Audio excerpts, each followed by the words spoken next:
अस्सलाम वालेकुम तव्हां ॾिसी रहिया आहियो STV न्यूज़। नई अपडेट साण करे वली मोहम्मद शाड़ो हाज़िर आहियां। शामिल करियूं था सजावल खां सलीम मलाह जी रिपोर्ट।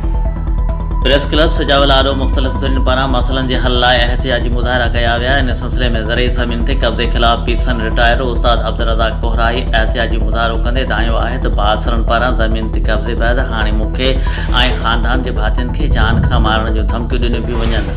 हुन चयो त ज़मीन ते कब्ज़ो कंदड़ बासर आहिनि, जंहिं करे आउं आला इख़्तियारनि समेत JU आइशे अॻवान मौलाना राशिद महमूद सुमरो खे अपील थो करियां त मुंहिंजी मदद करे इंसाफ़ कयो वञे।